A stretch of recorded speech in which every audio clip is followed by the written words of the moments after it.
The night my husband screamed that I had never given this family anything, something inside me broke. I stood there at the dinner table, frozen, while his words cut deeper than anything he had ever said. Cole didn't say it quietly. He said it in front of his relatives, like he wanted to prove a point. In that moment, I knew he had no idea what I had carried for years. Stick with me while I share my story, and if it touches you, don't forget to support our channel by hitting that subscribe button, dropping a like, and sharing it with the people you care about. My name is Lara Wynn. I'm not loud, I'm not dramatic, and I never wanted attention.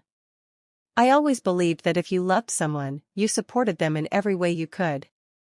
For years, I worked long hours, cooked meals, kept the house running, and helped Cole's mother through her health issues.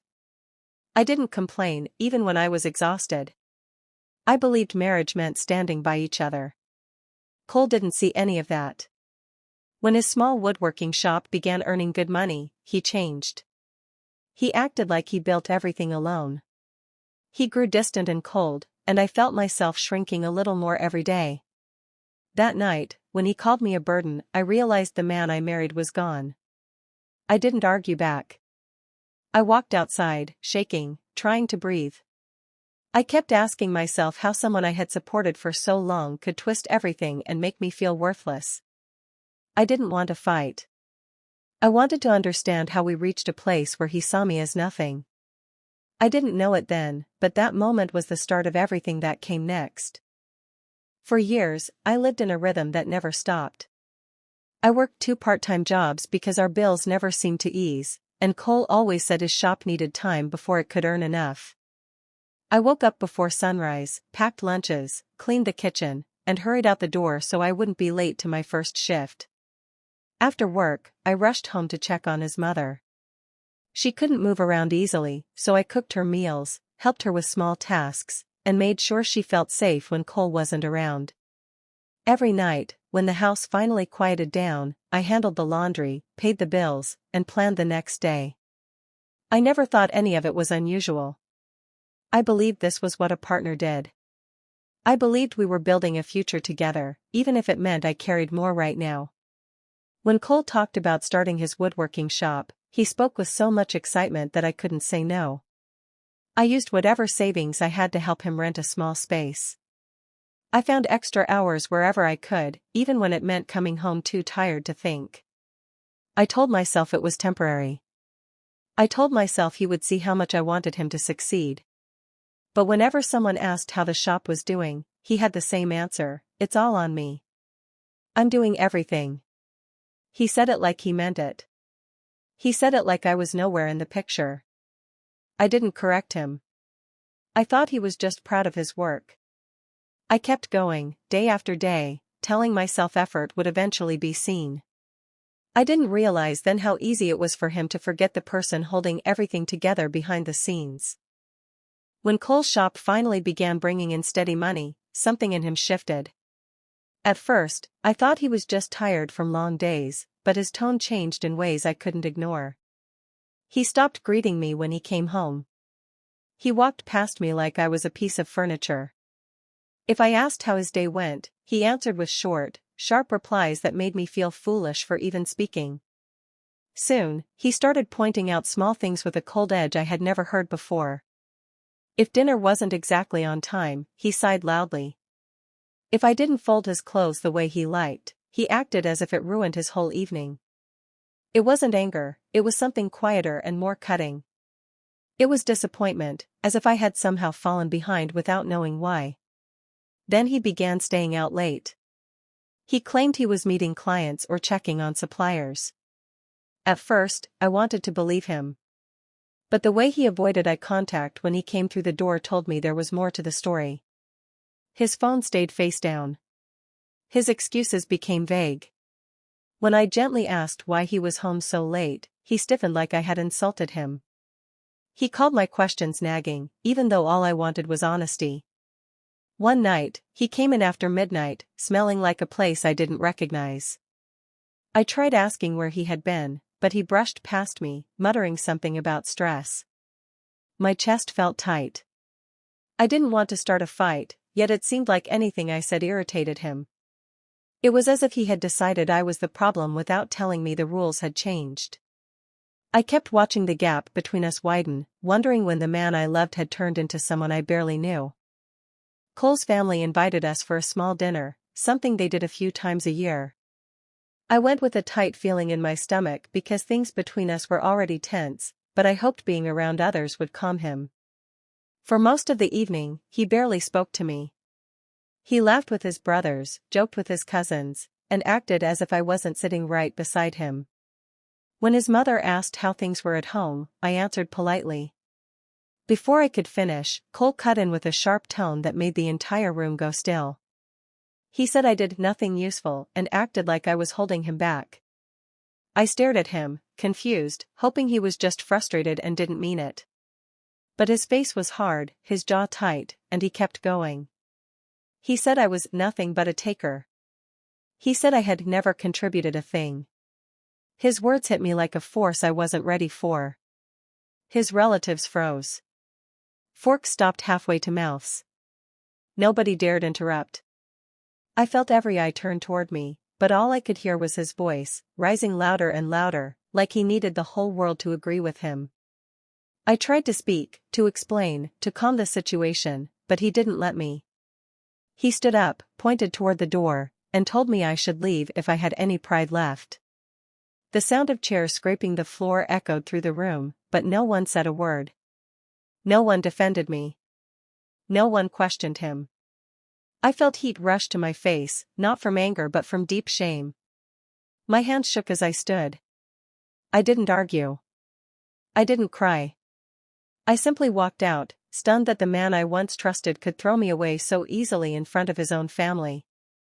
When I stepped outside that night, the cool air hit my face, and everything inside me felt hollow. I didn't shout after him, and I didn't turn back to see if anyone followed. I just kept walking until I reached my car. My hands trembled when I gripped the steering wheel, but I drove anyway, not knowing where else to go. I ended up at Reese Hale's place. Reese had been my closest friend for years, someone who understood my quiet nature without needing long explanations. When she opened the door and saw my expression, she didn't ask questions. She just stepped aside so I could come in. The stillness of her home felt strange after the chaos I had left behind. She made tea and sat across from me, waiting patiently. For a long time I couldn't speak. My throat felt tight, and my chest kept rising and falling like I couldn't get enough air.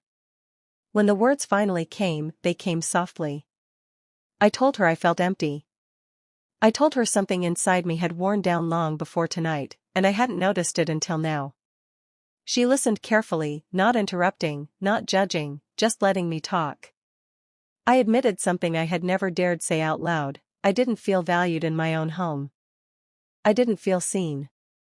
I had been carrying that weight quietly, hoping things would get better, but it had only grown heavier with time. Saying it made my voice shake, but it also felt like releasing something that had been trapped inside me for years. Reese placed a blanket around my shoulders and told me to rest. I lay on her couch, staring at the ceiling, realizing this was the first peaceful moment I had felt in a long time. For once, I didn't pretend everything was fine. I let myself feel the truth. The next morning, I woke up on Reese's couch with a heavy feeling in my chest. She was already in the kitchen, making coffee. When she brought me a cup, she hesitated like she had something she didn't want to say. I could tell she was holding something back, and that made my stomach twist. She finally sat down beside me and said she needed to show me something. Her voice was calm, but her eyes told me it wasn't good. She opened her phone and pulled up a few messages sent by someone we both knew casually, someone who had seen Cole around town more than I had lately. The messages were blunt. Cole had been talking about his success like it made him untouchable. He told people he had options now, as if having money gave him permission to treat me like an old problem he was ready to throw out. My hand shook as I read his words. It felt unreal, like I was reading about a stranger. Then Reese showed me the part that made my chest ache in a way I'd never felt before. Cole had been spending time with a woman named Miradane. Younger, single, and apparently someone he spoke about with a kind of pride that I had never heard in his voice when he talked about me. According to the messages, he was already hinting that he wanted a different life, one that didn't include me. I stared at the screen for a long time, unable to speak. All the small changes, all the late nights, all the cold looks, they suddenly made sense. He hadn't just drifted away. He had been preparing to walk out long before the dinner scene. Reese placed her hand on mine, grounding me. I felt something inside me harden, not anger yet, but the beginning of a truth I could no longer avoid. After learning the truth about Mira, I went back to Reese's guest room and sat on the floor with a box of old folders she kept for emergencies. I needed answers. I needed to see everything clearly instead of guessing. My hands moved slowly as I pulled out bank papers, receipts, and contracts I had kept over the years without thinking much about them. I laid everything out on the carpet, creating a timeline without meaning to. There were rent slips for the workshop site, statements for equipment purchases, and proof of payments made when his early projects failed to bring in money. Every single time he said he was almost there, it was my paycheck that filled the gap. I stared at the numbers, realizing just how much I had carried without ever asking for recognition. The deeper I dug, the more uneasy I felt. Some recent statements looked unfamiliar. Transfers I didn't remember approving appeared again and again, always moving money out of our shared account. When I followed the trail, it led to an account I had never seen before, one that listed only his name. The dates matched the time he started acting different, the late nights, the sudden pride in his voice when he spoke to others. It became clear he had been shifting our savings quietly, bit by bit, building a financial cushion for himself while pretending we were struggling. He had presented himself as the one who built everything, while the records in front of me showed a different story, one where I had supported every stage of his growth without hesitation. As I stared at the papers spread across the floor, something sharp formed inside me. It wasn't shock anymore. It wasn't confusion. It was the cold understanding that he hadn't only abandoned me emotionally, he had taken advantage of my trust in every way he could. I sat in Reese's living room for hours, staring at the papers, feeling the weight of what I had discovered. My chest tightened every time I thought about Cole walking around, acting proud of a business he hadn't built alone. I knew I couldn't confront him blindly. If I did, he would twist the truth, deny everything, and leave me powerless. I needed help, and I needed a plan. The next day, I made an appointment with a lawyer I had heard about through a friend. Her office smelled of leather and old books. I placed the box of documents on her desk and explained everything, step by step, without holding back. I showed her bank statements, receipts, and transfers, pointing out the discrepancies and the way he had moved money into accounts without my knowledge. She listened carefully, flipping through the papers with sharp eyes. After a long pause, she leaned back and said something that made my heart race. "Lara, you have a strong case. Not just for division of assets, but for marital misconduct. He's hidden funds, and you can recover contributions you made to his business." Her words were like a spark in the darkness. For the first time in months, I felt a flicker of hope. We discussed strategy, how to document everything, and how to make sure Cole couldn't deny the reality of his actions. I realized I could turn all the frustration, the betrayal, and the years of unseen work into a path that could finally give me the justice I deserved. As I left the office that afternoon, the anger I had buried deep inside shifted. It wasn't bitter anymore, it was purposeful. I wasn't going to be silenced. I wasn't going to let him erase the life I had quietly built alongside him. I had a plan, and I was ready to see it through.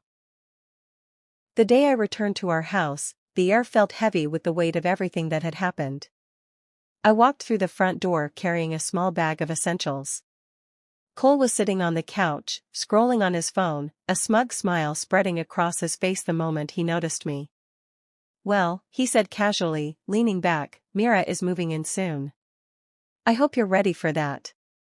His tone was meant to sting, to make me flinch, but I didn't react the way he expected. I stayed calm, keeping my voice steady. "I'm not here to argue," I said, setting my bag down. "I'm here to let you know I'm filing for divorce." I watched his expression change slightly, but I didn't give him time to recover. I reached into my bag and pulled out the folder with all the documents I had organized with my attorney. Bank statements, receipts, evidence of hidden accounts, all the proof of what he had done. His smugness faltered, and I could see the first cracks of panic forming. "You can't do this," he muttered, trying to regain control. "I already am," I replied, my voice firm. "Everything is documented. Your attempts to hide funds, your misrepresentation of the business, none of it will stand. The law will see the truth."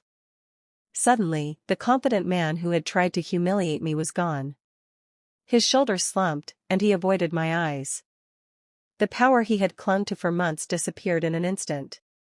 I realized then that all the quiet hours I had spent preparing, all the research and planning, had shifted the balance entirely. I gathered the few items I needed and walked out with steady steps, knowing for the first time in years that I wasn't afraid. I had control, and he had no choice but to face the consequences.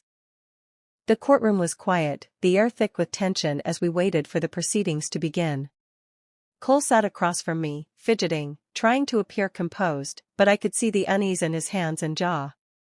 For months, I had imagined this moment, rehearsing how to present every piece of evidence without faltering. When my attorney began, she spoke clearly, pointing to the documents that traced every payment I had made for the business, every loan I had covered, and every transfer he had moved without my knowledge. Cole tried to interrupt, to argue that he had done it all himself, but the judge's stern gaze cut him off immediately.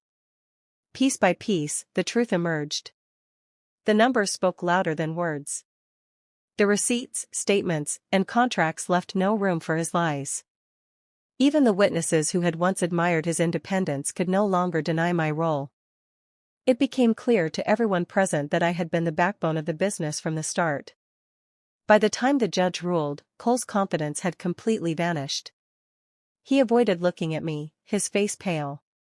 The judge awarded me a significant portion of the company, ensured I would be reimbursed for every misused fund, and set up long-term support so I could rebuild my life securely. Mira, who had been hoping to step into a new chapter with him, left quietly. She didn't contest anything, and her presence disappeared from his world as quickly as she had appeared. Sitting there after the ruling, I felt a mix of relief and vindication. Years of unnoticed effort, years of silent sacrifice, and months of careful preparation had finally paid off. For the first time in a long time, I felt truly free and respected, knowing justice had been served. After the court ruling, Cole tried to carry on with the business as if nothing had changed. At first, he acted confident, boasting to clients that he could handle everything on his own. But it didn't take long for reality to catch up. Without the careful budgeting, the constant attention to detail, and the quiet work I had done behind the scenes, the business began to falter. Orders were missed. Supplies weren't managed properly. Clients noticed delays and mistakes that had never happened when I was managing the background tasks. Complaints started to pile up, and longtime customers began seeking services elsewhere. Each phone call of frustration reminded him that he could no longer rely on the system I had kept running without anyone noticing. I watched from a distance as his pride slowly crumbled. He sent emails, called friends, and even tried to set up meetings with me, hoping I would reconsider and come back to help him stabilize things. Each attempt was more desperate than the last, and I stayed firm. I refused every message and every plea. Cole became bitter and angry, muttering to himself when things went wrong. His confidence faded, replaced with frustration and regret. He had always assumed I was replaceable, that my efforts didn't matter, but now he was learning the cost of underestimating me. It was difficult to witness, but it was also quiet vindication. I had carried the business for years without acknowledgement, and now he faced the consequences of ignoring what I had done. Every mistake, every lost client, every problem that arose without my guidance served as a reminder that the life he had tried to control could not succeed without the very person he had betrayed. I moved on, steady and focused, while Cole's world spiraled into the chaos he had invited. After everything settled, I decided it was time to leave the city behind. The memories of Cole and the house we had shared felt heavy, and I wanted a fresh start where I could breathe without tension. Reese and I found a small coastal town in Oregon, quiet and full of charm. It wasn't crowded or flashy, but it had warmth, and I felt a spark of hope I hadn't felt in years. With the settlement I received, I rented a small shop near the waterfront. It was modest, but it had light streaming through big windows and a space where creativity could thrive. Reese helped me set it up, arranging displays and organizing supplies. We focused on crafts we loved, handmade jewelry, home decor, and items that carried a personal touch. Watching people admire our work felt entirely different from the recognition I had never received at home. Life settled into a calm rhythm. Mornings were spent arranging new pieces or greeting early visitors. Afternoons brought quiet walks along the shore, feeling the wind on my face and listening to the waves crash. Evenings were filled with laughter and conversation with Reese, sharing dreams that had been paused for far too long. I no longer felt rushed or unseen. Each day, I felt lighter, stronger, and more at peace. I knew the life I built here was entirely mine. Cole's absence was a quiet reassurance. The man who had tried to humiliate and erase me had only cleared the way for freedom I didn't even know I could have. For the first time in years, I felt valued, respected, and capable. The past no longer controlled me, and the small town, the shop, and the life I nurtured became a symbol of everything I had earned. Cole's mistakes had left him trapped in his own failures, while I finally thrived in the life I created from my own strength.